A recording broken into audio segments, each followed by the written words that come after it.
আমি অনেক সময় বলি, আমার প্রায় সময় জানাজা পড়তে গেলে মনে হয়, দেখবেন জানাজার নামাজেও মনে করেন 10:30 বাজে জানাজার টাইম দিছে, 10:30 জানাজা, 10:34 বাজে গেছে, 30-40 বাজে গেছে। কিছু মানুষের এই পরিমাণ অস্থিরতা, এই মিয়া টাইম টেবিল ঠিক রাখো না, কইলা 10:30টায় জানাজা, 10টা মিনিট ওভার হয়ে গেছে, কতক্ষণ খাড় করায় রাখবা? মানে উনি ব্যস্ত, ওনার এই 10 মিনিট সময় নাই। আল্লাহর কসম বন্ধু, এই মানুষটাও এরকম ব্যস্তই ছিল। যে মানুষটার জানাজা হচ্ছে এখন, যার লাশ এখানে শোয়ানো, এই লোকটাও এমন ব্যস্তই ছিল। তার হাতেও একদিন সময় ছিল না। আজ গোটা পৃথিবী সব আগার জায়গায়, এই বেচারা শুধু নিস্তব্ধ। চোখের সামনের জলজ্জান্ত মানুষটা স্তব্ধ, আর হাত নড়ে না, পাও নড়ে না, আর চোখ নড়ে না, জিহ্বা নড়ে না। এজন্য দুনিয়ার এই ব্যস্ততার ভিতর দিয়ে আমরা যদি মনে করি যে আমি শুধুই দুনিয়া, ভালো মন্দ, লাভ লোকসান, চাওয়া পাওয়া, প্রাপ্তি অপ্রাপ্তি, মনের চাহিদা পূরণ, সব কিছু শুধু দুনিয়া ভাইয়া, বাবা তো আখিরাত কার জন্য? কবর কার জন্য? তাইলে নবীজি সাল্লাল্লাহু আলাইহি সাল্লাম কাকে তাইলে আখিরাত বুঝাইতে চাইছেন? আল্লাহর কোরআন এমন কোন সূরা নাই, কোরআন শরীফের 114টি সূরা, 114টি সূরার এমন কোন সূরা নাই, এমন কোন রুকু নাই কোরআনে যেখানে আখিরাতের কথা, পরকালের কথা আলোচনা নাই। এই পরিমাণ আল্লাহ তাআলা আখিরাত, আখিরাত, পরকাল, পুনরুত্থান, হাসরের মাঠ, এগুলো আল্লাহ তাআলা এতবার বলছেন, অস্বীকার করার, পাশ কাটার কোনো সুযোগ নেই, কোনো সুযোগ নেই। কোরআন শরীফে আছে সূরা মুলকের মধ্যে, জাহান্নামী যখন চিৎকার করবে, জাহান্নামের ফেরেশতারা তখন বলবে, আলাম ইয়াতিকুম নাদির, এই নাফরমান, তোমারে কি কেউ কোনোদিন জাহান্নামের ভয় দেখায় নাই? ক্বালু বালা, সে বলবে হ্যাঁ, কদ জাআনা নাদির, আমার কাছে বহু ভয় প্রদর্শনকারী বান্দা এসেছিল। কত ইমাম, কত খতিব, কত আলেম, কত ওয়াইজ, কত বক্তা, কত পীর, কত মাশায়েখ, কত আউলিয়া, কত বুজুর্গ চোখের পানি ফেলে ফেলে বারবার বারবার আমার এই জাহান্নামের কথা বলছিল, কিন্তু ফাকাদ্দাবনা, আমি মিথ্যা মনে করেছি। ওয়াকুলনা মা নাযালাল্লাহু মিন শাই, আমি আরো বলছি এগুলো আল্লাহ বলে নাই, তোমরা মোল্লারা, মুন্সিরা তোমরা বানায়া বানায়া বলো। হ্যাঁ, অনেক বেত্তমিজ লোক আছে, ও এত না, হুজুররা যত কয় এত না, না হাবড়া জানে, হাবড়া আগেও একবার ফিডা খাইয়া আইছে, হাবড়া একবার ঘুরে আইছে হাসরের মাঠ, হাবড়া জানে যত কয় এত না। ও কইতে লাগলে সবাই কয়, ও বাড়াইয়ে কয়, মাইক ফাইলে কে না কয়। এই সমস্ত বিদ্রুপ আলেমদের কথাকে আপনি অবজ্ঞা করিলেন।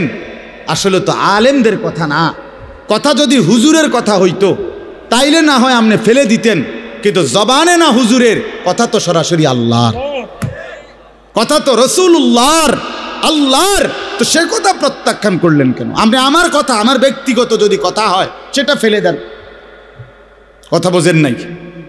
কিন্তু উলামায়ে কেরাম আপনাদেরকে নসিহতের মাধ্যমে নিজের ব্যক্তিগত হুজুরদের কথা বলে না, কথা বলেন না কেন? কার কথা বলে? আল্লাহর কথা বলে, রাসূলুল্লাহ সাল্লাল্লাহু আলাইহি সাল্লামের কথা বলে, তো সেটা বাদ দিলেন কেন? সেটা বাদ দিবেন। আমার ব্যক্তিগত কথা তো আপনাদের ধরতে বলি নাই, আমার ব্যক্তিগত কথা বলি, আপনারা দেখি গ্রহণ করেন কিনা বলেন। মনে করেন আমি কুমিল্লা ক্যান্টনমেন্ট থাকি, ময়নামতি সাহেবের বাজার, আমার মাদ্রাসা বাসা ওইখানে। তো আমি কুমিল্লা ক্যান্টনমেন্টে একটা বড় টাওয়ার আছে, গুমতি টাওয়ার, এই গুমতি টাওয়ারের নিচে আন্ডারগ্রাউন্ডে মুদি দোকান এবং তরি তরকারির দোকান। আমি প্রত্যেক দিন ওইখানে তরি তরকারি এবং মুদি যত মাল, এই যে পেঁয়াজ রসুন আদা তেল এগুলো এবং মাছ তরকারি, এগুলো ওই গুমতি টাওয়ার থেকেই সবসময় কিনি। আপনারাও সবাই নিয়ত করেন ইনশাআল্লাহ এখন থেকে সবাই কুমিল্লা ক্যান্টনমেন্ট গুমতি টাওয়ার থেকেই তরকারি এবং চাল ডাল তেল কিনবেন, বলেন ইনশাআল্লাহ। কথা বলেন না তো, তা আপনি কি বলবেন? কি হুজুর আপনি পাগল হইলেন? আমি কিনতাম, আমার আমনের ক্যান্টনমেন্ট আমি কিনতাম যাবো, আমাগো এ দেশে কি মাছ তরকারির অভাব পড়ছে নি? ঠিক কি না বলেন না কেন? তাহলে এইটা না আমার ব্যক্তিগত কথা, কথাটা আমার বুঝছেননি? এইটারে তো আপনারে মানতে কই নাই আমি তো বলি না আপনারে যে আপনি আমার লগে গিয়ে বাজার করেন। তাহলে আপনি যে বললেন হুজুর এরম কয়, হুজুরের সব কথা ধরলে চলন যাইতো না বর্তমান জমানায়। আপনারা তো আমার একটা কথাও ধরতে বলি নাই, আপনাকে বলছি আল্লাহর কথা না ধরতে। আপনাকে তো বলেছি ভাইয়া রাসূলুল্লাহ সাল্লাল্লাহু আলাইহি ওয়াসাল্লামের কথা ধরতেন। আল্লাহর কথা ফিরায় দেয় কেমনে? নবীর কথা ফিরায় দেয় কেমনে? বলেন বাবা, মেহেরবানি করে। এই জন্য বুঝতে শিখেন, বুঝতে শিখেন। বাস্তব কথা হলো আল্লাহর কোরআন থেকে পরিবর্তনের জন্য আগ্রহ থাকতে হয়।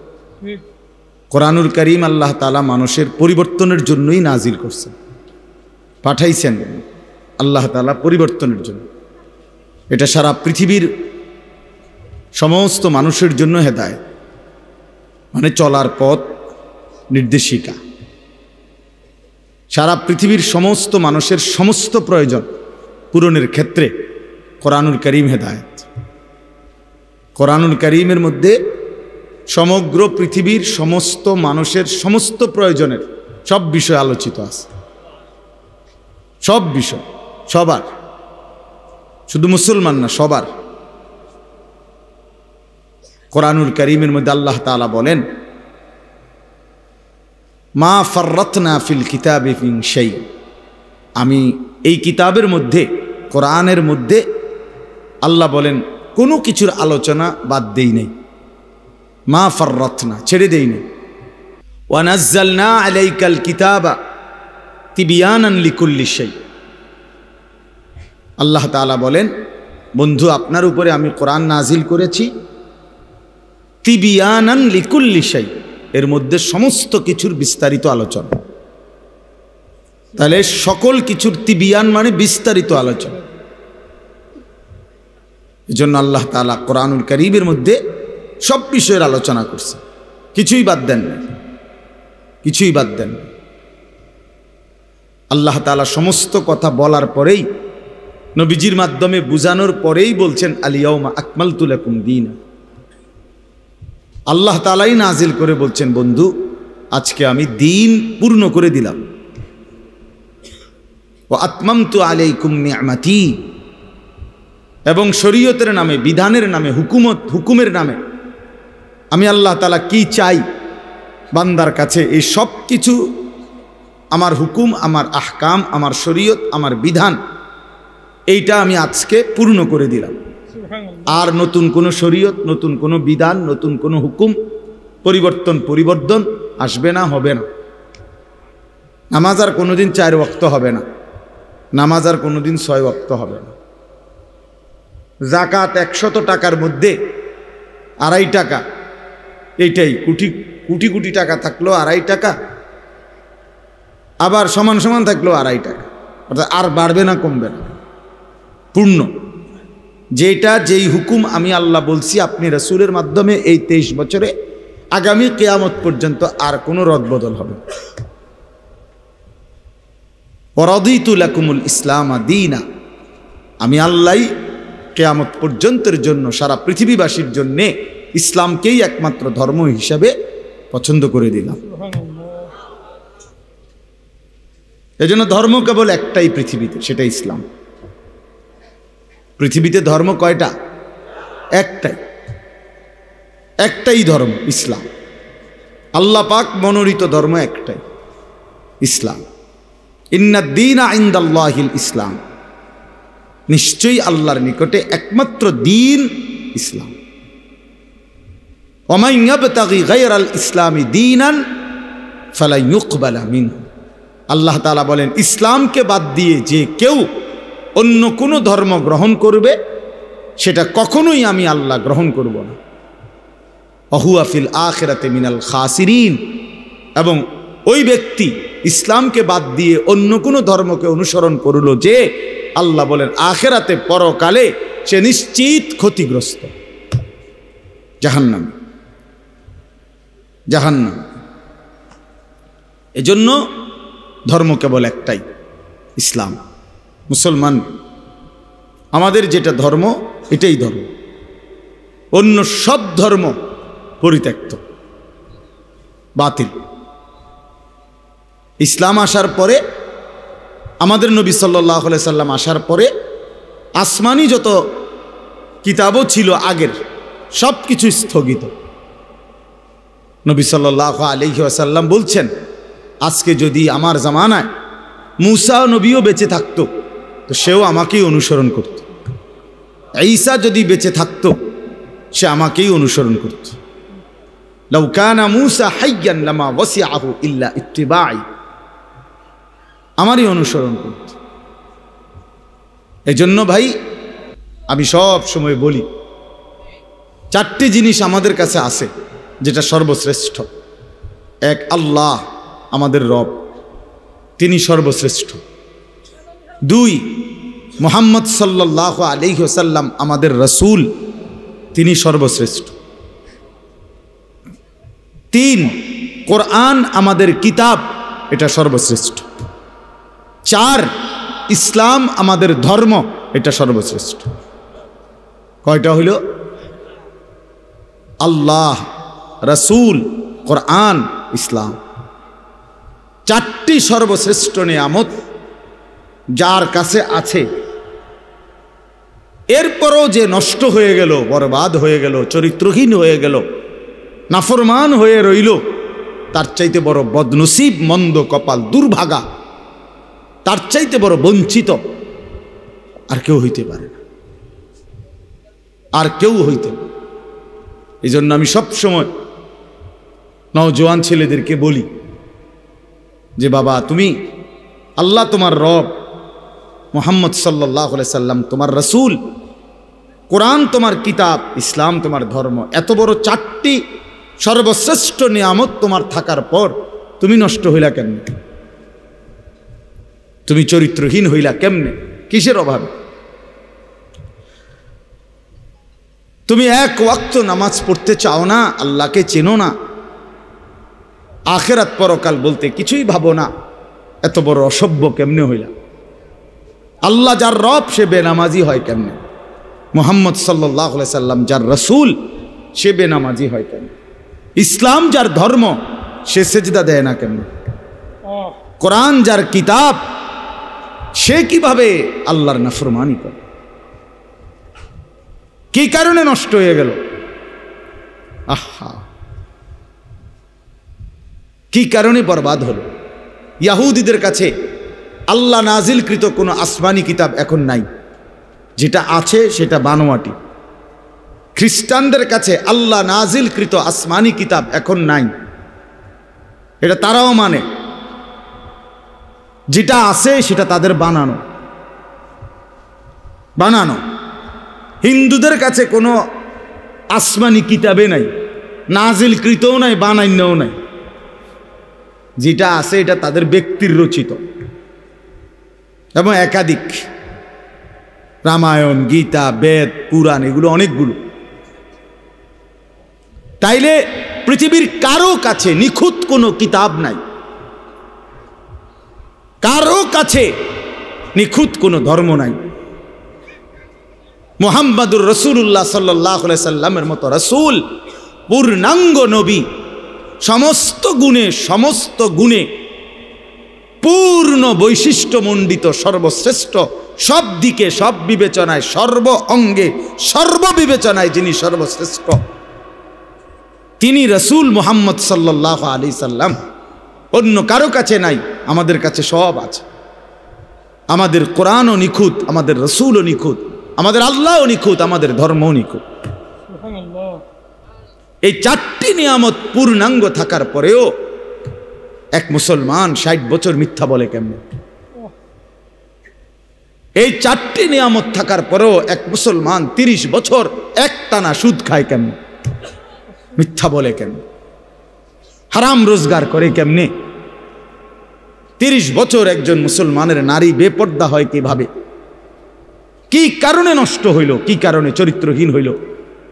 কি কারণে হারামখোর হইল? কি কারণে সুদখোর, ঘুষখোর, বাটপার, সিটার হইল? কেন? কিসের অভাব বলেন? ছেলেরা বলো ভাই, বাবারা বলেন, আপনারাও বলেন, কি কারণে 60 বছর বয়সে আপনি এখনো বিড়ি সিগারেটের বদভ্যাসটাও ছাড়তে পারলেন না?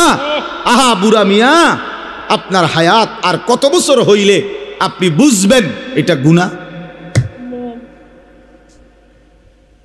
60 বছর পরেও আপনি এটা বুঝলেন না, তো 600 বছর পরেই বুঝবেন। কবরের কথা মনে পড়বে কোন দিন? মৃত্যুর কথা মনে পড়বে কোন দিন? এই বয়সকালেও এখনো চা দোকানে বসে রঙিন টেলিভিশনে নর্তকীর নাচ দেখেন, নাচ গান দেখেন। ছি ছি ছি ছি, মুসলমান এত নিকৃষ্ট হয় কিভাবে? মুসলমান এতটা বয়সকালে এভাবে আল্লাহকে ভুলে থাকে কিভাবে? বলে 365 দিনের এক বছরে কোনদিন ফজরের নামাজ পড়ে না মুসলমান, এমন এত বড় জানোয়ার কেমনে হয়? বলে এত বড় জানোয়ার, এত বড় হাইওয়ান মুসলমানের বাচ্চা কেমনে হয়? তুই কার মার ঘরে ভাত খাইছে?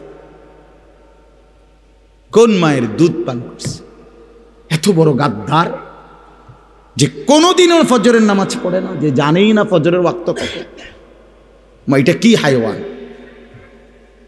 কত বড় চতুষ্পদ জন্তু এটা! এ মানুষ কিভাবে? বলেন চাচারা, আপনারা বলেন, আপনাদের যাদের ঘরের ছেলেটা মেয়েটা বছরের পর বছর এক ওয়াক্ত নামাজ পড়ে না, এই জানোয়াররে নিয়ে আপনি হাসরের ময়দানে কেমনে দাঁড়াইবেন? এটা সংসার? এটা বুঝি বউ বাচ্চা? এই নাফরমানের পরিচয় দিবেন কিভাবে? কেমনে দাঁড় করাইবেন? কি সংসার করলেন? কার জন্য উপার্জন করলেন? রক্ত পানি করলেন, মাথার ঘাম পায়ে ফেললেন। এই ঘর, এই সংসার, এই খাট, এই পালং, এই সোফা, এই ফার্নিচার, এই ফ্রিজ, এই সমস্ত আসবাবপত্র, জমি জামা, এই অসভ্যদের জন্য বানাইলেন যে একটা সেজদা দেয় না। আস্তাগফিরুল্লাহ। 20 বছর ধরে রাস্তার পাশের পুকুরে যেই বেপর্দা বেহায়া নারী খোলামেলা গোসল করে, হাজারো পুরুষ যাকে দেখে আসতে যাইতে, এই অসভ্য নারীর জন্য আপনার সংসার? এটা মুসলমানের স্ত্রী? বলেন ওরে নিয়ে আখিরাতে কেমনে দাঁড়াবেন? কেমনে দাঁড়াবেন? সেই ঘর কেমনে মুসলমানের ঘর যে ঘরে নামাজ নাই, যে ঘরে সেজদা নাই, যে ঘরের প্রত্যেকের হাতে হাতে মোবাইল, যে ঘরে প্রত্যেক রুমে রুমে সারা রাত ছেলে মেয়ে নারী পুরুষ নাচ গান অস্থির ছবি দেখছে, যে মুসলমান প্রতিদিন ওজনে কম দেয়, প্রতিদিন কাস্টমারকে ঠকায়, প্রতিদিন হারাম রোজগার করে। ও ভাইয়া বলেন, বাবা বলেন, কেমনে দাঁড়াইবেন আখিরাতে? কিভাবে দাঁড়াবো আমরা? অকুল্লুহুম আতিহি ইয়াউমাল কিয়ামাতি ফারদা। রব্বুল আলামিন বলে, তোমাদের প্রত্যেককেই আমি আল্লাহর সামনে একজন একজন করে দাঁড়াইতে হবে, একজন একজন। ওয়ালা ইউসআলু হামিমুন হামিমা ইউবাসসারুনহুম। রব্বুল আলামিন বলেন, প্রত্যেক পরিচিত অপর পরিচিতকে হাসরের ময়দানে সচক্ষে দেখবে, কিন্তু কেউ কাউকে কিছুই জিজ্ঞেস করবে না। মা বাবাকে দেখবে, বাবা মাকে দেখবে, স্বামী স্ত্রীকে দেখবে, স্ত্রী স্বামীকে দেখবে, মা সন্তানকে দেখবে, সন্তান মাকে দেখবে, বাবা ছেলেদেরকে দেখবে, মেয়েকে দেখবে, ছেলে মেয়ে বাবাকে দেখবে, এলাকার বন্ধুরা স্বজনরা একজন আরেকজনকে দেখবে, হাসরের ময়দানে আমরা মনে করেন আপনারা এখানকার মানুষ, তো এই যে আপনারা এখন এনে মোটামুটি আপনারা যদি পরিচয় নেন তো একজন আর একজনকে চিনবেন মোটামুটি, ঠিক না? তো এই রুমই হাসরের মাঠ। এমন না যে আমার এই ইটালির মানুষের লোকে খাড় করাইব, না হেরার লোক আমার খাড় করাবো, কিন্তু আমি কি হেগো এলাকার মানুষ না। বুঝেন নাই কথাটা? পরিচিত জনরাই কাছাকাছি দাঁড়াবে, সবাই সবাই চিনবে। আল্লাহ বলছেন ইউবাসসারুনাহুম, সচক্ষে দেখবে একজন পরিচিত বন্ধু আরেকজনকে, আপনজন আপনজনকে দেখবে। কিন্তু ওয়ালা ইউসআলু, কেউ কাউকে এক বিন্দু ভালো মন্দ জিজ্ঞেস করবে। ইব্রাহিম আলাইহিস সালাম ইসমাইলকে ডাক দিবে না, নবীজি বলছে। ইয়াকুব আলাইহিস সালাম ইউসুফ আলাইহিস সালামকে ডাক দিবে না, ডাক দিবে না, কেউ না কেউ। ইয়াওয়াদ্দুল মুজরিমু লাউ ইয়াফতাদি মিন আযাবি ইয়াউমিইযিন বিবানিহি ওয়া সাহিবাতিহি ওয়া আখিহি ওয়া ফাসিলাতিহি আল্লাতী তু'যিহি ওয়া মান ফিল আরদি জামিআ সুম্মা ইউনজিহি। সাংঘাতিক কথা এটা। আল্লাহ বলে হাসরের ময়দানের ভয়ানক দৃশ্য দেখে নাফরমান পাপী বলবে আল্লাহকে, আল্লাহ আজকে এই হাসরের ময়দানে আমার সন্তান যারা তাদেরকে জাহান্নামে দিয়ে দেন, আমার স্ত্রীকে জাহান্নামে দিয়ে দেন, আমার ভাই বোনদেরকে জাহান্নামে দিয়ে দেন, আমার পাড়া পড়শিকে জাহান্নামে দিয়ে দেন, আমার এই পৃথিবীর সমস্ত মানুষকে জাহান্নামে দিয়ে দেন, তারপরও বিনিময়ে আমারে বাঁচায় দেন। সুম্মা ইউনজিহি, আল্লাহ বলবেন কাল্লা, না না ফরমান, কখনোই এটা হবে না। তোমার বিনিময়ে গোটা দুনিয়া দিলেও লাভ নাই, শাস্তি তোমাকেই ভোগ করতে হবে। ইন্নাহা লাযা, আল্লাহ বলেন এটা জাহান্নামের লেলিহান আগুন। নাজ্জাতাল লিশ-শাওয়া, জাহান্নামে যখন ফেলবে না ফরমান, প্রথম সেকেন্ডেই শরীর থেকে চামড়াটা খসায়া ফেলবে, খুলে ফেলবে, গলে গলে পড়ে যাবে। নাজ্জাতাল লিশ-শাওয়া তাদউ মান আদবারা ওয়া তাওয়াল্লা। আল্লাহ বলে জাহান্নাম থেকে যে পলায়ন করতে চাইবে, আড়াল হইতে চাইবে, জাহান্নাম নিজে টাইনা তার ধরে নিয়ে আসবে। এদিকে আয় না ফরমান, এদিকে আয়, ওদিকে কই যাস গাদ্দার। তখন সেজদা দিতে বলছে, দিলি না কেন? মা সালাকাকুম ফি সাকার ক্বালু লাম নাকু মিনাল মুসাল্লিন। কোরআনুল কারীমের মধ্যে আছে ফেরেশতারা জিজ্ঞেস করবে, নাফরমান তুই জাহান্নামী কেন হলি? নাফরমান চিৎকার করে বলবে, ভাই আমি নামাজ পড়ি নাই। খোদার কসম, কোরআনের আয়াত প্রথম জবাব দিবে এটা, ক্বালু লাম নাকু মিনাল মুসাল্লিন, আমি নামাজ পড়ি নাই। কি ভাবছেন? হ্যাঁ ছেলেরা, বাবারা, আপনারা কি ভাবছেন? কার লাগে কি কামাই করেন? কি আশ্চর্য মুসলমান! আপন ছেলে 16 বছর, 18 বছর, 20 বছর এক ওয়াক্ত নামাজ পড়ে না, সারাদিন মোবাইল টিপে, এবারটা এই অসভ্যের জন্য এবারটা সুদে টাকা লইয়া, কিস্তিতে টাকা নিয়া, এরপরে এই অসভ্য সন্তানকে বিদেশ পাঠায়।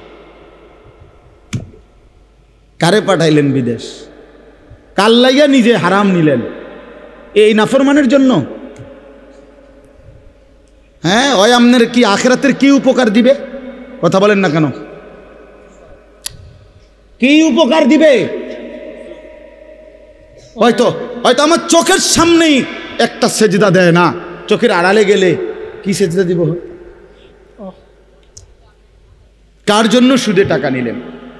কার জন্য নিজের জাহান্নামটা বরাদ্দ করে নিলেন? কার জন্য নিজের কবরটা বরবাদ করে দিলেন? আস্তাগফিরুল্লাহ, আস্তাগফির। হায় মুসলমান, কোন দিন বুঝবেন? কোন দিন বুঝবেন আপনারা? কতবার বললে বুঝবেন আলেমদের কথা? কতবার? রাসূলুল্লাহ সাল্লাল্লাহু আলাইহি সাল্লাম বলছেন, কোরআনের আয়াত শোনায় শোনায় উম্মত আল্লাহ তাআলা কোরআনে বলছে, তোমরা যারা সুদ ছাড়ো নাই, তোমরা আমি আল্লাহর সাথে যুদ্ধের ঘোষণা শোনো, আমি তোমাদের সাথে যুদ্ধ নামলাম। মনে রাখো না ফরমান, সুদখোর, তুমি আমি আল্লাহর সাথে যুদ্ধ করলা, আর আমার সাথে যুদ্ধ করে কেউ টিকবা না, আমি আসাদ দিয়া জাহান্নামে ছুঁড়ে মারব। মনে রাখিস গাদ্দার, আমি বলছিলাম তোকে আমি হালাল দিয়ে রিজিক দিতে পারবো, তুই আমারে বৃদ্ধাঙ্গুলি দেখাইয়া বলছিস আল্লাহ আপনি পারতেন না হালাল দিয়া, আমি বাটফারি না করলে আমার সংসার চলবে না, আমি ওজনে কম না দিলে আমার সংসার চলবে না, আমি সুদ না নিলে, কিস্তি না নিলে আমার বউ বাচ্চা না খাইয়া মরবো, আমনে বাদ দেন, আপনি অন্য লোকের চিন্তা করেন, আমি আমারটা বুঝ করি। কি নাই তো কি চাচা বলেন, নাই তো কি? আপনি কি বুঝাইতে চাইলেন? না তো আল্লাহকে এটা বুঝাইতে চান না? আল্লাহ আমারটা আমি দেখি।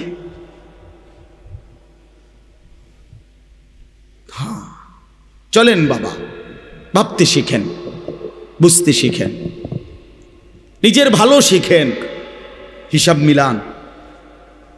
ছেলেরা তোমরাও হিসাব মিলাও। ইন্না যারআ কাদ তুদরিকুহুল আহাতু ক্বাবলা আন ইয়াবলুগা। হাসান বসরি রাহমাতুল্লাহ আলাইহি যুবকদেরকে বলছে, যুবক মনে রেখো, সব ফুল, সব ফুল, সব ফল পরিপক্ক হয় না, পাকা পর্যন্ত যায় না, তার আগেই ঝরে যায় অনেক। বুঝেন নাই কথা? আম গাছে যে মুকুল ধরে, যতগুলো মুকুল মানে ফুল, ওই ছোট ছোট মুকুল কয় না এটারে, তো সবগুলোই তো আম হয়। কথা বলেন না কেন? সবগুলোই আম হয় না? তো তিনি এটাই বলছেন, সব ফুল পরিপক্ক হয় না, সব ফল পরিপক্ক হয় না, ঝরে যায়, ঝরে যায়। তার মানে সব কিশোর বুড়া হবে না, সব যুবক বুড়া হবে না, সব তরুণ বুড়া হবে না বাবা, তার আগেই কবরে চলে যাবে হাজারো লাখো কোটি। কোরআনে আল্লাহ বলছে, ওয়ানুকিররু ফিল আরহামি মা নাশাউ ইলা আজালিম মুসাম্মা। রব্বুল আলামিন বলেন, আমি মায়ের পেটে একটা নির্ধারিত সময় বাচ্চাটাকে রাখি। সুম্মা নুখরিজুকুম তিফলান, অতঃপর একটা ছোট্ট ফুটফুটে বাচ্চার আকারে মায়ের পেট থেকে বের করে আনি। সুম্মা লিতাবলুগু আশুদ্দাকুম, অতঃপর আমি আল্লাহ সেই বাচ্চাটার শরীরের মধ্যে শক্তি দিতে থাকি, আস্তে আস্তে তাকে সামনের দিকে আগাইতে থাকি। কিশোর, তরুণ, যুবক, হ্যাঁ, মাঝবয়সী, বৃদ্ধ, দুর্বল, এভাবে সামনের দিকে নেই।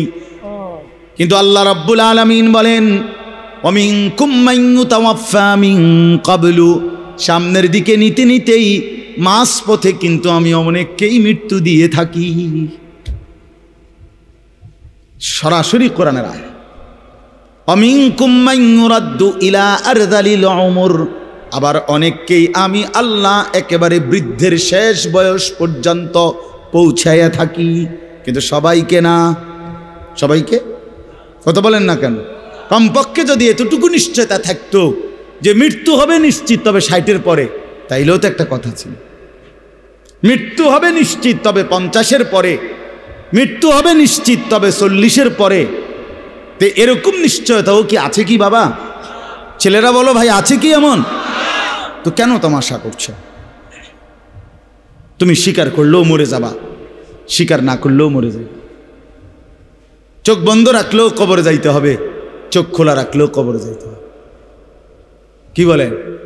রাজপ্রাসাদের মানুষটাও মরে যাবে, কুড়ে ঘরের মানুষটাও মরে যাবে, সুখের খাবার যার মুখে সেও মরে যাবে, ভিক্ষার থালা যার হাতে সেও মরে যাবে। যাবে না?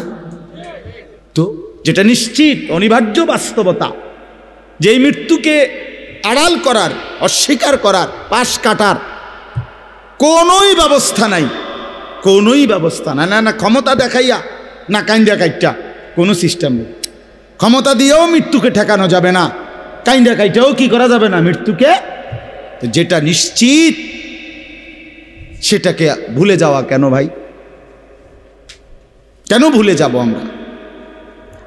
আল্লাহ নবী সাল্লাল্লাহু আলাইহি ওয়াসাল্লামের যেই হাদিস আমি পড়ছি, এটাই নবীজি বলছেন, আকসিরু যিকরা হাদিমিল লাযযাত, আমার উম্মত প্রতিদিন বেশি বেশি ওই জিনিসটাকে স্মরণ করো যেটা তোমার সমস্ত স্বাদ আহ্লাদ সমস্ত ব্যস্ততা সব কিছুকে স্তব্ধ করে দিবে। সব কিছু, সেটার নাম মৃত্যু। হাদিসে আছে মৃত্যু সব কিছু বন্ধ করবে। তোমার নাক, তোমার চোখের দৃষ্টি, তোমার কানের শ্রবণ শক্তি, তোমার জবানের উচ্চারণ, তোমার জিহ্বার স্বাদ, তোমার হাতের নড়াচড়া, তোমার ব্যস্ততার এই জিন্দিগি স্তব্ধ করে দিবে। দিবে কি না বলে? আমি অনেক সময় বলি, আমার প্রায় সময় জানাজা পড়তে গেলে মনে হয়, দেখবেন জানাজার নামাজেও মনে করেন 10:30 বাজে জানাজার টাইম দিছে, 10:30 জানাজা, 10:34 বাজে গেছে, 30-40 বাজে গেছে। কিছু মানুষের এই পরিমাণ অস্থিরতা, এই মিয়া টাইম টেবিল ঠিক রাখো না, কইলা 10:30 জানাজা, 10টা মিনিট ওভার হয়ে গেছে, কতক্ষণ খাড় করায় রাখবা? মানে উনি ব্যস্ত, ওনার এই 10 মিনিট সময় নাই। আল্লাহর কসম বন্ধু, এই মানুষটাও এরকম ব্যস্তই ছিল। যে মানুষটার জানাজা হচ্ছে এখন, যার লাশ এখানে শোয়ানো, এই লোকটাও এমন ব্যস্তই ছিল। তার হাতেও একদিন সময় ছিল না। আজ গোটা পৃথিবী সব আগার জায়গায়, এই বেচারা শুধু নিস্তব্ধ। চোখের সামনের জলজ্জান্ত মানুষটা স্তব্ধ, আর হাত নড়ে না, পাও নড়ে না, আর চোখ নড়ে না, জিহ্বা নড়ে না। এজন্য দুনিয়ার এই ব্যস্ততার ভিতর দিয়ে আমরা যদি মনে করি যে আমি শুধুই দুনিয়া, ভালো মন্দ, লাভ লোকসান, চাওয়া পাওয়া, প্রাপ্তি অপ্রাপ্তি, মনের চাহিদা পূরণ, সব কিছু শুধু দুনিয়া ভাইয়া, বাবা তো আখিরাত কার জন্য? কবর কার জন্য? তাইলে নবীজি সাল্লাল্লাহু আলাইহি সাল্লাম কাকে তাইলে আখিরাত বুঝাইতে চাইছেন? আল্লাহর কোরআন এমন কোন সূরা নাই, কোরআন শরীফের 114টি সূরা, 114টি সূরার এমন কোন সূরা নাই, এমন কোন রুকু নাই কোরআনে যেখানে আখিরাতের কথা, পরকালের কথা আলোচনা নাই। এই পরিমাণ আল্লাহ তাআলা আখিরাত, আখিরাত, পরকাল, পুনরুত্থান, হাসরের মাঠ, এগুলো আল্লাহ তাআলা এতবার বলছেন, অস্বীকার করার, পাশ কাটার কোনো সুযোগ নেই, কোনো সুযোগ নেই।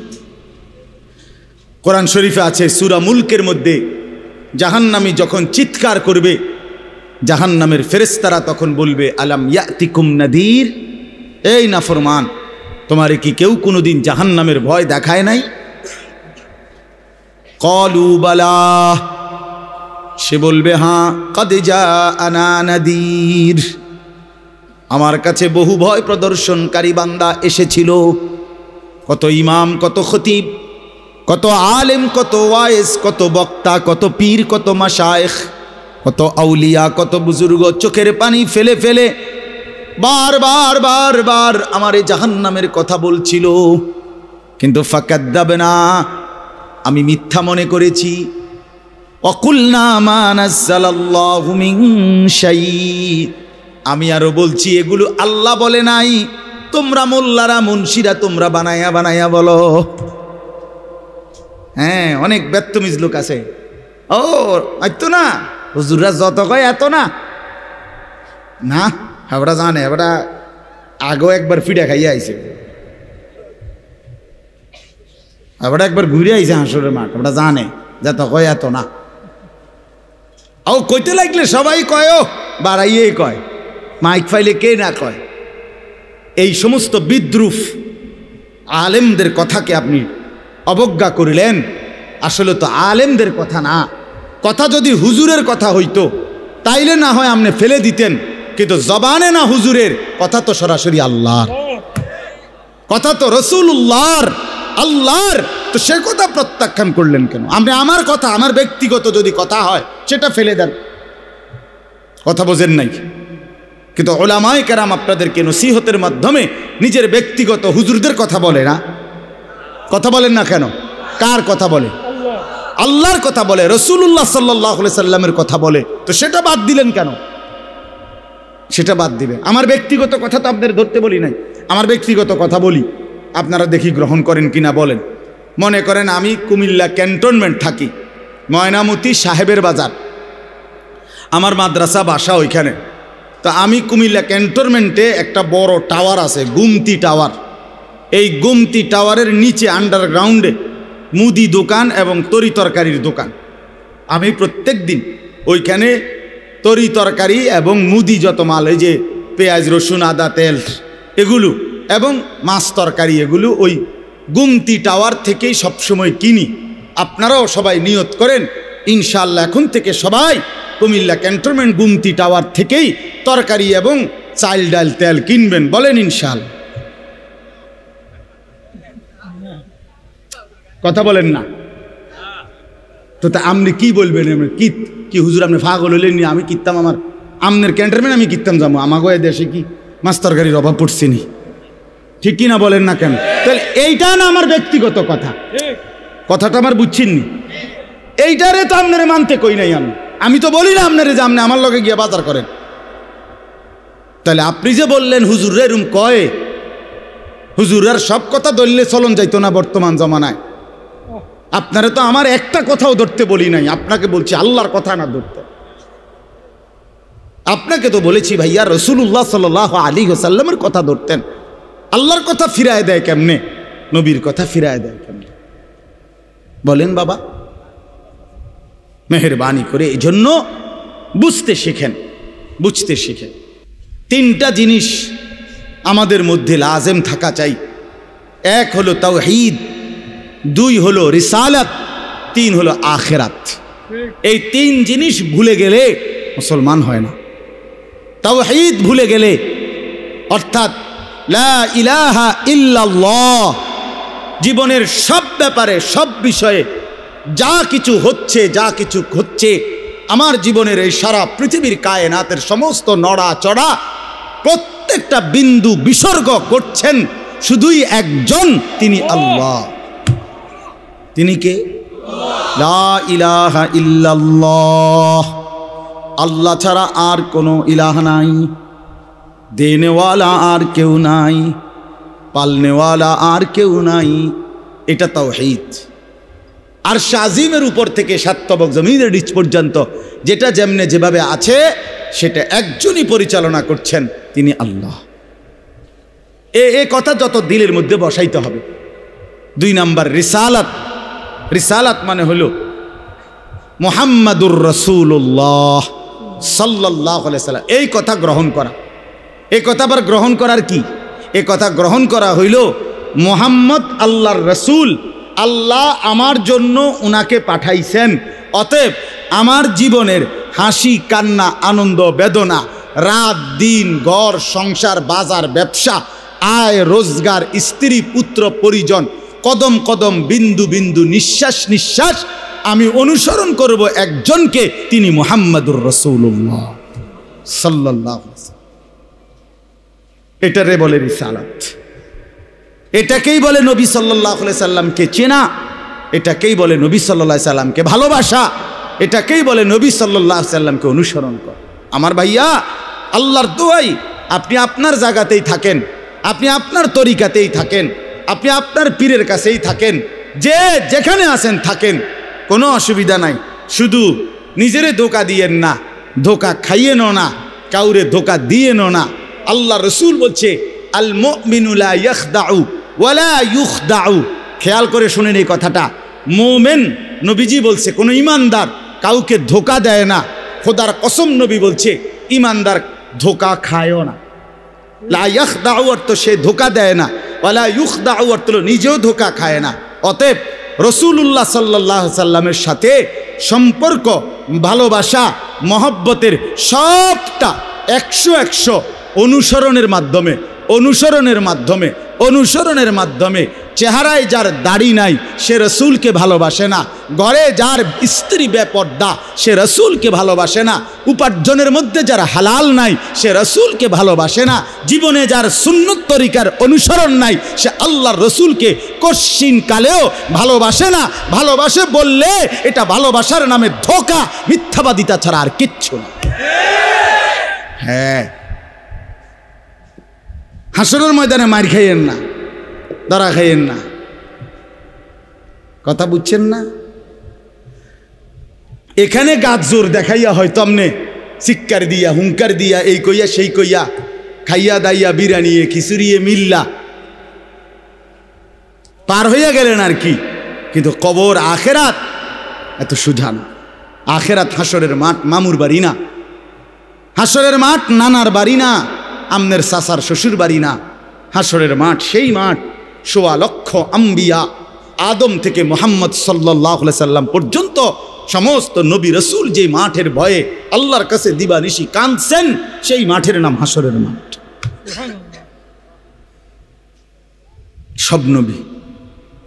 সব নবী আল্লাহর কাছে হাসরের মাঠের ব্যাপারে দোয়া করছে।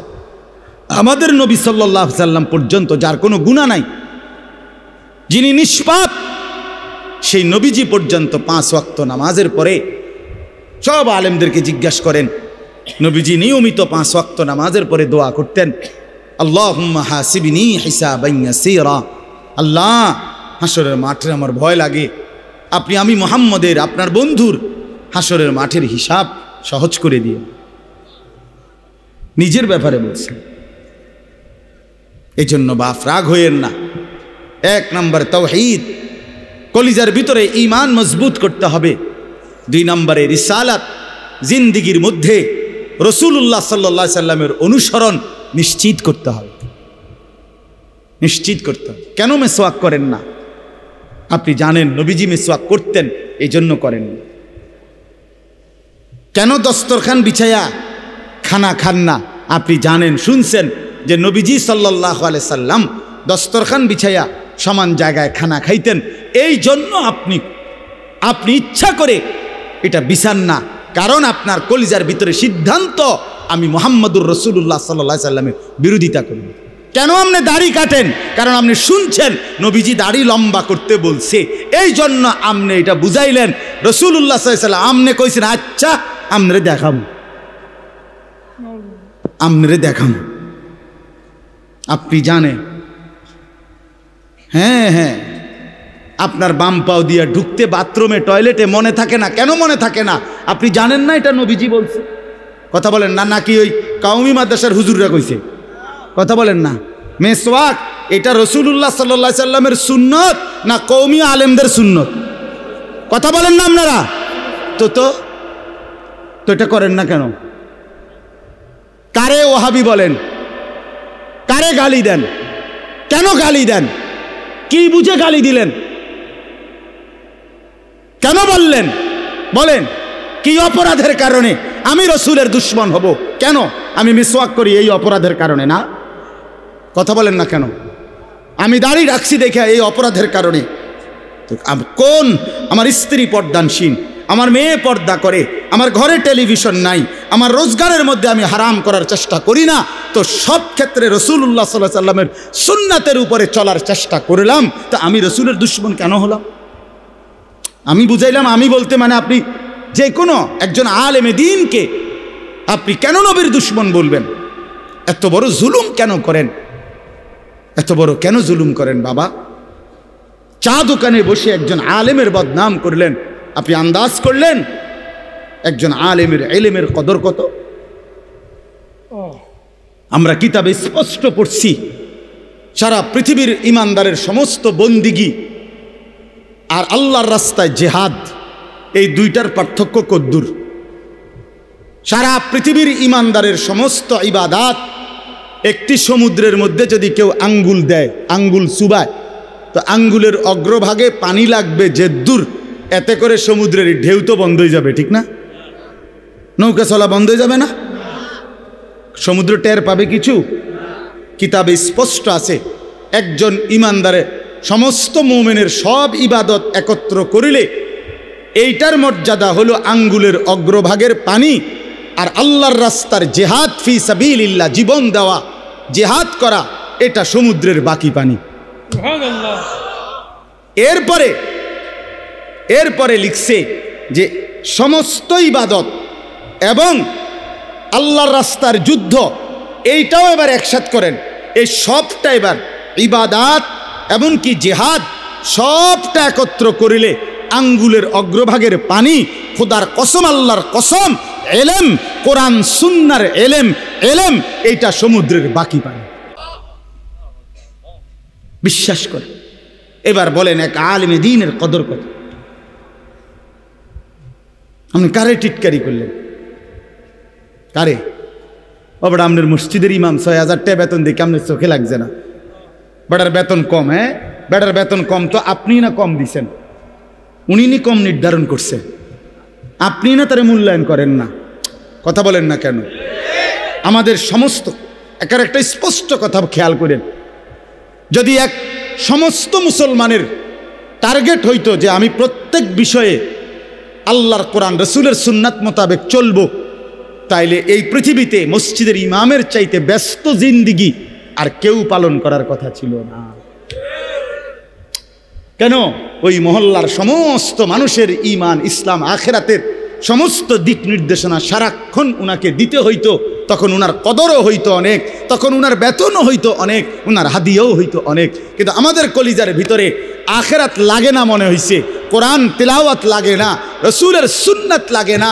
মেয়ের বিয়েটার মধ্যে নবীর সুন্নাত কি এটা জানার দরকার নাই, ছেলের বিয়েটার মধ্যে নবীর সুন্নাত কি এটা জানার দরকার নাই। ওই হদ্দার মাতব্বর মিল্লা তারা ঠিক করছে বিয়েটার মধ্যে চেয়ার হইব ২০০, টেবিল হইব মোট ৩০টা, গেট হইব একটা ৭০,০০০ টাকা দামের গেট, হাইয়েস্ট গাড়ি যাব ৬০টা, প্রত্যেকটার মধ্যে বেড়া বেড়ি মিল্লা বইব ১৪ জন, তো ৫টার মধ্যে ৫, ১৪, ৭০ জন। এরপরে দিয়া গেটে দিব ২,০০০, বাজে খরচ হইল ৩,০০০, এই হইল ৫,০০০। এগুলো হইল হিসাব। আর হুজুরে আইয়া কয়ে গেছে রবিবারে মাইয়াগার বিয়া, দুপুরে দুগা ভাত খাইয়ে যাই। বুঝেন নাই? কিন্তু যদি সে জানতো যে রাসূলুল্লাহ সাল্লাল্লাহু আলাইহি সাল্লামের 4টা মেয়ে নবী বিয়ে দিছেন, আমি সেভাবে রাসূলের মেয়ে যেভাবে বিয়ে দিছেন আমি আমার কন্যাকে সেভাবে বিয়ে দেব, তাইলে তো ইমাম সাহেবের কাছেই উনি আগে আসতো। ঠিক কিনা বলে? আলেমের কাছেই আগে আসতো। কিন্তু ওই যে ওনার তো এটা দরকার নেই। কি আপনার বাড়িতে 3 দিন ধরে ডেকসেট বাজে? হ্যাঁ হুজুর আসলে কিতা করবো, শরম দিয়ে না, ফুলাইনে আউশ করছে, ফুলাইনে শখ করছে। হায় রে আল্লাহ, হায় মুসলমান! এইভাবে রাসূলুল্লাহ সাল্লাল্লাহু আলাইহি সাল্লামের হুকুমকে, সুন্নাতকে গলা টিপে হত্যা করলেন। নবীজি নিজে বলছে না, আপনারা কতবার শুনছেন, নবীজি বলছে বিয়ে আমি রাসূলের সুন্নাত। বলছি কি না বলেন? আবার বলেন বলছি কি না? তাহলে যার সুন্নাত তার মতো হইতে হবে না? তো রাসূলুল্লাহ সাল্লাল্লাহু আলাইহি সাল্লামের সুন্নাত বিয়ে, তো বিয়ে নবীজি সাল্লাল্লাহু আলাইহি সাল্লাম বিয়ের মধ্যে গায়ে হলুদ, ডেকসেট, এই লম্বা গেট আর গাড়ির মধ্যে ফুল, এই সব। আমি অনেক সময় অনেকের জিজ্ঞাসা করছি যে ভাই বিয়ে কার, বিয়ে কার? কইছে ওনার। আমি কই এই ফুল দিয়ে লাগাইছেন গাড়ি, বিয়ে তো প্রাইভেট কারে করানো উচিত। বেকুব যদি পুরা তার সিরা হয়, এই মাতাল হওয়ার কারণে একমাত্র তার সিরা দেখা প্রাইভেট কারের মধ্যে কি লাগাইছে। কিরে বেটা বিয়ে হইলো এইতের, ফুল লাগাইলো কোথায়? প্রাইভেট কারে। পাগল কারে কয়? এই পাগলের বাতরান দেখে। বলেন আপনারা চাচা, আপনারা বলেন, এটা বিবেক নিয়ে কথা। কি বিয়ে করে এতে ফুল লাগায় প্রাইভেট কারের? বলদ নিয়ম নেই, এর থেকে বড় বলদ আর কি? আস্তাগফিরুল্লাহ, কি পরিমাণ বোকা আমরা! 10,000 টাকা কোথায় লাগাইলেন? 10,000 টাকা এই ফুলগুলো লাগাইতে গিয়ে 5,000 টাকা, 7,000 টাকা, 10,000 টাকা কোথায় দিলেন? 10,000 টাকা পেলে একজন এতিম সন্তান 1 বছর পড়ালেখা করতে পারত। 10,000 টাকা পেলে একজন বিধবা নারী হয়তো তার 2 মাসের চাল ডাল কিনতে পারত। আর আপনি বিয়ের গাড়িটা সাজায় নিয়ে গেলেন, মেয়ের বাড়িতে দাঁড়াইতে দেরি, ফাওড়া দিতে দেরি, গাড়িটা থামতে দেরি, ছেলেগুলোরে নামাইলে জামাইরে নামাই নিতে নিতে পরবর্তী সর্বোচ্চ 5টা মিনিটের ভিতরে আইসা দেখবেন একটা ফুলও গাড়িতে নাই। এত বড় বেউকুফ যেটা আমার 5টা মিনিট টিকলো না, আমি কার জন্য সাজাইলাম? কার জন্য সাজাইলাম? এই জন্য বাবা 1 নাম্বার বললাম, আল্লাহর প্রতি তাওহীদ। আর 2 নাম্বার হলো পুরা জিন্দেগি রাসূলুল্লাহ সাল্লাল্লাহু আলাইহি সাল্লামকে অনুসরণ করা। 3 নাম্বার হলো আখিরাত। সব কিছুর ক্ষেত্রে ফিকির করবেন। আপনি আমি সবাই মৃত্যুর মাধ্যমে আখিরাতের দিকে যেতে হবে। কিসের দিকে? হ্যাঁ, মৃত্যু মানে শেষ না, মৃত্যু মানে সমাপ্তি না, মৃত্যু মানে শেষ না বাবা। মৃত্যু মানে আখিরাত, পরকালের জিন্দেগি, পরবর্তী অধ্যায়, নতুন অধ্যায়ের শুরু, নতুন অধ্যায়ের শুরু। এই জন্য আখিরাতকে ভুললে জীবনের কোনো অর্থ থাকে না। আখিরাতকে ভুললে মানুষ আর মানুষ থাকে না। বিশ্বাস করেন, পরকালের অনুভূতি যার নাই, কবরের অনুভূতি যার নাই, হাসরের ময়দানের বিবেক যার নাই, আল্লাহর কসম ওই ব্যক্তির জীবনের কোনো নিয়ন্ত্রণ নাই। সে যা ইচ্ছা তাই করে, জন্তু জানোয়ার যা করে। সমস্ত মানুষ যারা অপরাধ থেকে বেঁচে থাকে এবং পুণ্যকর্ম উত্তম কাজে লেগে থাকে, তার একটা মূল ফিকির তার কলিজার ভিতরে এটা আছে, আমি গুনাহ থেকে বাঁচতে হবে, আমি নেক কাজ করতে হবে। কেন? আমাকে আখিরাতে যেতে হবে। কথা বলেন না কেন? যে গুনাহ থেকে বাঁচে, কেন বাঁচে? আখিরাত আছে। যে নেক কাজ করে, কেন করে? আখিরাত, আখিরাত আছে, আখিরাত আছে। এই জন্য এই 3 জিনিস শেখা দরকার, কলিজার মধ্যে আনা দরকার। তাওহীদ, রিসালাত, আখিরাত। বলেন কি? তাওহীদ মানে লা ইলাহা ইল্লাল্লাহ, বলেন। রিসালাত মানে মুহাম্মাদুর রাসূলুল্লাহ, আর আখিরাত মানে পরকাল। এখন আসেন শেষ অংশে। আখিরাতের এই পুরা আখিরাতের পরকালের জিন্দেগিটার উদ্বোধন, শুরু মৃত্যু। মৃত্যুর মাধ্যমেই শুরু হয়। এই আমি শুধু যে আয়াতটুকু পড়ছি আপনাদেরকে শুধু তর্জমা শুনাই। আল্লাহ তাআলা বলেন, দুনিয়ার জীবনে, এই অল্প একটু আর দুনিয়ার জীবনে যেই মানুষটা আল্লাহর নাফরমানি, অবাধ্যতা, রসুলের বিরোধিতা, কোরআন সুন্নার বিরোধিতা, আল্লাহর হুকুমের বিরোধিতা করে কাফের, মুশরিক, বেঈমান, নাফরমান, পাপী হয়ে জিন্দেগিটা কাটাইছে, আল্লাহ তাআলা বলেন তার আখিরাত যে কঠিন হবে এটার প্রথম প্রমাণ হলো তার মৃত্যুর মুখে গিয়া আজরাইল মালাকুল মউত যখন আসবে, আল্লাহর কসম আল্লাহ বলেন তার মৃত্যুর যন্ত্রণাটা হবে অত্যন্ত ভয়ানক। এটা দিয়েই শুরু হবে। সে মালাকুল মউত আজরাইলকে দেখেই আর তার রুহু কবচ দেখেই সে বুঝে ফেলবে তার পরবর্তী স্টেজ বড় বিপজ্জনক, তার সামনের জিন্দেগি বড় বিপজ্জনক। আল্লাহ তাআলা বলেন সমস্ত নাফরমান ব্যক্তির জান কবজের মুহূর্তটা খুব বেশি যন্ত্রণাদায়ক, খুব বেশি যন্ত্রণাদায়ক, খুব বেশি। এই যন্ত্রণার সিস্টেম হইল, নবীজি বলছেন প্রত্যেক নাফরমান পাপী, হাদিসের মধ্যে আছে নেককার ব্যক্তি ফেরেশতা আজরাইল অত্যন্ত সুন্দর আকৃতিতে নেককার ব্যক্তির কাছে আইসা তার রুহু কবজের সময় বলবে, হে পবিত্র আত্মা, আল্লাহর সন্তুষ্টি নিয়ে তুমি বের হয়ে আসো। আল্লাহ রাসূল সাল্লাল্লাহু আলাইহি সাল্লাম বলেন কোন পাত্র থেকে পানি যেভাবে ঢেলে দেয়, এইটা যেরকম আরামসে পড়ে যায়, বের হয়, আল্লাহর কসম নবীজি বলেন নেককার ব্যক্তির রুহুটা মালাকুল মউত আজরাইলের হাতে এরকম আরামসে চলে আসে। আর আল্লাহ নবী সাল্লাল্লাহু আলাইহি সাল্লাম বলেন কোন নাফরমান পাপী এক নম্বরে তার মৃত্যুর সময় প্রথম হইল ফেরেশতা মালাকুল মউত আজরাইল অত্যন্ত নিকৃষ্ট, বিভৎস, কুৎসিত চেহারা নিয়ে তার সামনে দাঁড়াবে। আমার কাছে আরবি কিতাব আছে, ইমাম কুরতুবির কিতাব আত-তাযকিরা, এই কিতাবের মধ্যে আছে ইব্রাহিম আলাইহিস সালাম একবার আজরাইলকে বলছিল, আজরাইল কোন নাফরমান পাপী ব্যক্তির যে সময় জান কবজ করো তখন তুমি যেই চেহারা নিয়ে তার সামনে দাঁড়াও ওইটা আমার একটু দেখাও। কিতাবে আছে আজরাইল বলছে ইব্রাহিম আলাইহিস সালামকে যে আল্লাহর কসম আপনি সহ্য করতে পারতেন না, ইব্রাহিম আলাইহিস সালাম বলেন, না তুমি আমারে দেখাও, আমি দেখুমই। তো আজরাইল ওই আকৃতিটা ধারণ করছে। কোনো পাপীর রুহু কবজের সময় উনি যেই চেহারা ধরে, অত্যন্ত নিকৃষ্ট কুৎসিত চেহারা। তো কিতাবে স্পষ্ট আছে, ইমাম কুরতুবী বলেন ইব্রাহিম আলাইহিস সালাম চিৎকার দিয়া বেহুশ হয়ে গেছে। লম্বা সময় পরে হুঁশ আসার পরে উনি চোখের পানি ফেলে আল্লাহকে বলছে, আল্লাহ তোমার কোনো নাফরমান বান্দা পরবর্তীতে কবরের আযাব, হাসরের আযাব, জাহান্নামের আযাব আর কিছুই লাগবে না, শুধু কেবল আজরাইলের এই বিভৎস চেহারার যদি একবার দেখে তার 60 বছরের নাফরমানির শাস্তির জন্য এটাই যথেষ্ট, এটাই যথেষ্ট।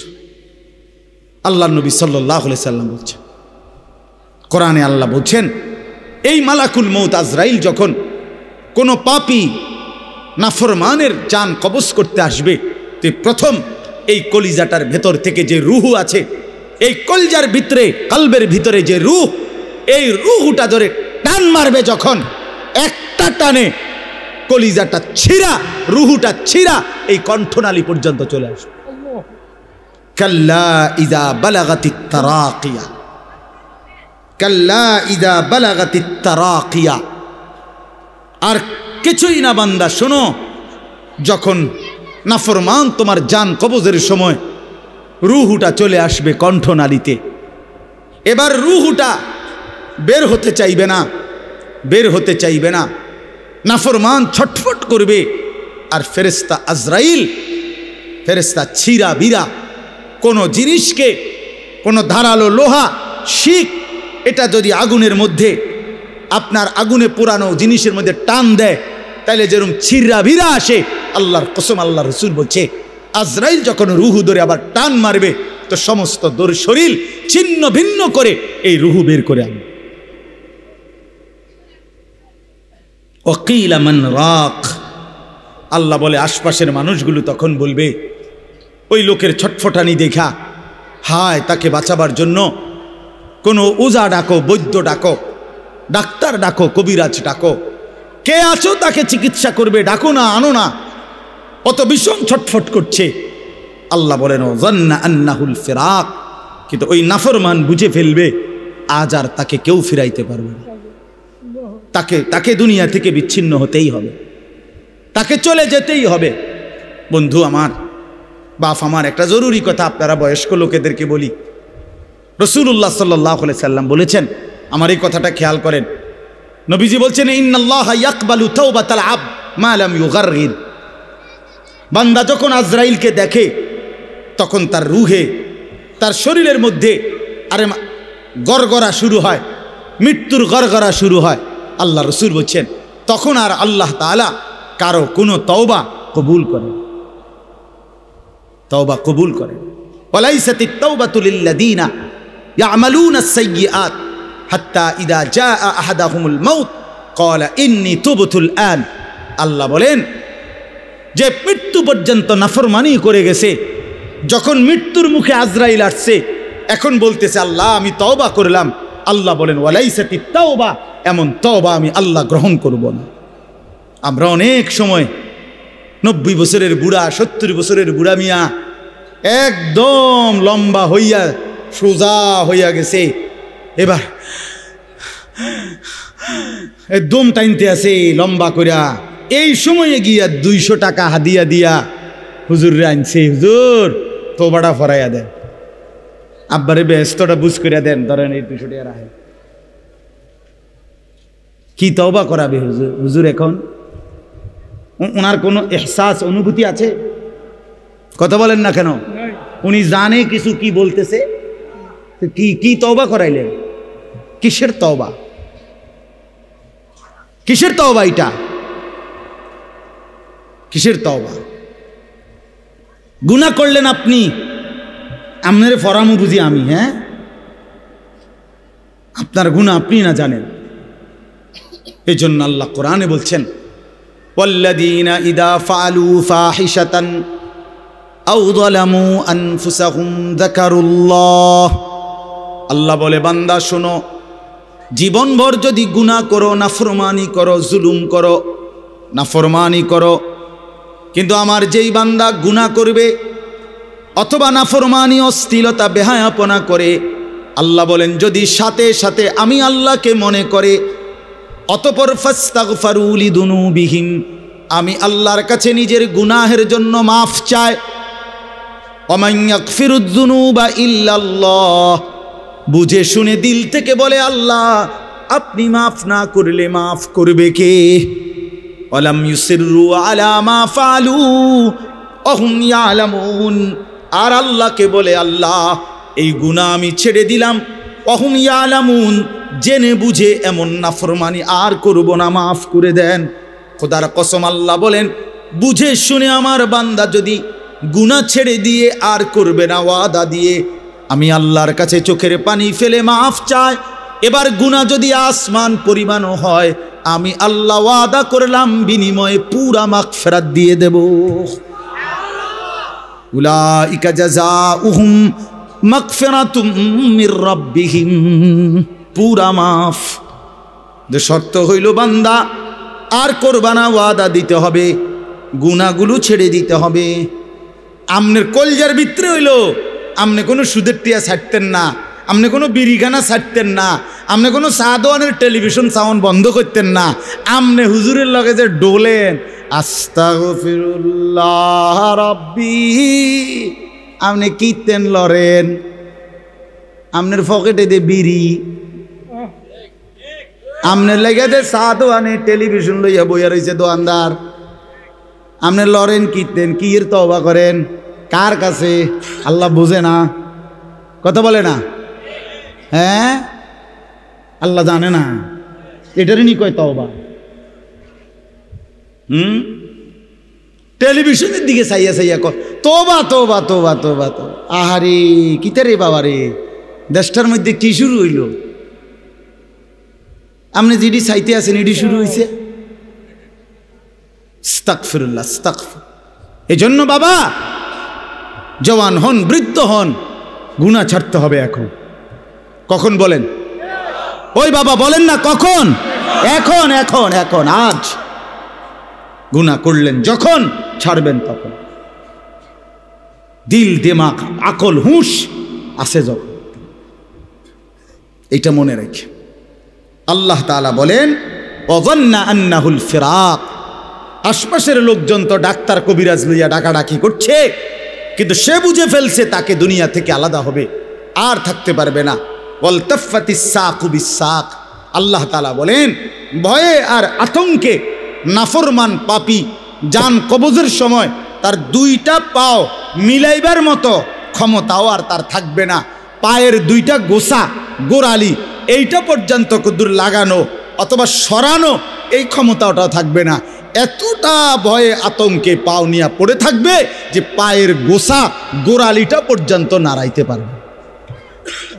ইলা রব্বিকা ইয়াউমা ইদিনিল মাসাক, আর এই অবস্থাতেই তাকে আল্লাহ তাআলার কাছে পৌঁছতে হবে। কার কাছে বলেন না? এবার দেখেন এই কথাটা ছেলেরা তোমরা শোনো, শুনো, চাচারাও শোনেন, নওজোয়ান তোমরাও শোনো। চারটা আয়াতে কোরআনুল কারীমে আল্লাহ বলছেন, মোট 4 জায়গায়, যে আল্লাহ বলছেন মৃত্যুর যন্ত্রণা নাফরমানের অত্যন্ত কঠিন। এই জান কবজের সময় একেবারে সব সিরালাবে। তো এইটা আল্লাহ বলছেন মৃত্যুর যন্ত্রণা সবচেয়ে বেশি কঠিন, যে মৃত্যুর রুহু কবজের এটা কার হবে, কার জান কবজের সময় যন্ত্রণা হবে কঠিন। আল্লাহ বলছেন ফালা সাদ্দাকা ওয়ালা ইলা রব্বিকা ইয়াউমা ইদিনিল মাসাক ফালা সাদ্দাকা ওয়ালা সাল্লা। কেন মৃত্যু যন্ত্রণা হচ্ছে, কেন তার রুহুটা ছিঁড়াবিরা নিতেছে? আল্লাহ বলেন কারণ হলো আমার এই নাফরমান বান্দা 1 নম্বরে আমি আল্লাহর কথায় বিশ্বাস করে নাই, 2 নম্বরে ওয়ালা সাল্লা 5 ওয়াক্ত নামাজ আদায় করে না। এই জন্য আমি আল্লাহর কসম দিয়ে হাত জোড় করে বলি, ভাইয়া আমার, বন্ধু আমার, ছেলেরা আমার, তোমরা যারা নামাজ পড়ো না, আল্লাহর কসম কবর হাসর আখিরাত মিজান তো কষ্ট হবেই, মৃত্যুর মুখে তোমাদের রুহু কবজের সময়ও ভীষণ কষ্ট হবে, কষ্ট পাইবা। খুব বেশি দিন না, ফালা সাদ্দাকা ওয়ালা সাল্লা ওয়ালাকিন কাযযাবা ওয়া তাওয়াল্লা। আল্লাহ বলেন বরং সে আমার কথা মিথ্যা মনে করেছে আর আমি আল্লাহর হুকুম থেকে মুখ ফিরাই নিছি। আমি ডাকি এদিকে, সে যায় ওইদিকে। আজান হয় মসজিদে, নাফরমান যায় বাজারে। মসজিদে জামাত চলে, নাফরমান চা দোকানে বসে বসে গপ মারে। হ্যাঁ, ওয়ালাকিন কাযযাবা ওয়া তাওয়াল্লা। এরপরে আরো সাংঘাতিক কথা বলছে আল্লাহ, সুম্মা যাহাবা ইলা আহলিহি ইয়াতামাত্তা। আল্লাহ বলেন আমারে তো বিশ্বাস করে নাই, নামাজ পড়ে নাই, আমি আল্লাহর হুকুম থেকে মুখ ফিরায় নিছে, অথচ বউ বাচ্চা সংসারের মধ্যে গর্ব আর অহংকারের মধ্যে চলাফেরা করছে। অর্থাৎ এই যে নামাজ পড়ে নাই, হালাল খায় নাই, এইটা নিয়ে একটু লজ্জিত বিব্রত অনুভূতিটুকুও নাই, বরং বউ বাচ্চার মাঝে ফুর্তি করছে। বাবা বাবা, বুঝেন নাই? টাকা আনছে সুদের, কিন্তু কথাবার্তার স্টাইলে বোঝা যায় এটা যে গুনাহ পাপ, ওনার বিবেকের মধ্যে ওইটা নাই। রোজগারটা যে হারাম, টাকা যাতে ওজনে কম দেওয়া টাকা, টাকাটা যে কিস্তির টাকা, টাকাটা যে সুদের টাকা, টাকাটা যে অবৈধ রোজগার, এটা যে অন্যায়, এইটাও তার বিবেকে নাই। বউ বাচ্চা নিয়ে এভাবে ফুর্তি আনন্দে আসে, মনে হয় যেন পাপগুলোকে তার আর পাপই মনে হয় না, অপরাধগুলোকে আর অপরাধী মনে হয় না। এইবার আল্লাহ শেষ বললাম, আল্লাহ বলে এমন নাফরমান বন্দার জন্য আউলা আলাকা ফা আউলা, হে বান্দা তোমার জন্য দুর্ভোগ, তোমার জন্য দুর্ভোগ। সুম্মা আউলা আলাকা ফা আউলা, আবারও বলছি আল্লাহ বলে তোমার জন্য দুর্ভোগ, তোমার জন্য দুর্ভোগ। 4 বার বলছেন, 4 বার। তোমার জন্য লাঞ্ছনা, তোমার জন্য লাঞ্ছনা, তোমার জন্য লাঞ্ছনা, তোমার জন্য লাঞ্ছনা। কয়বার?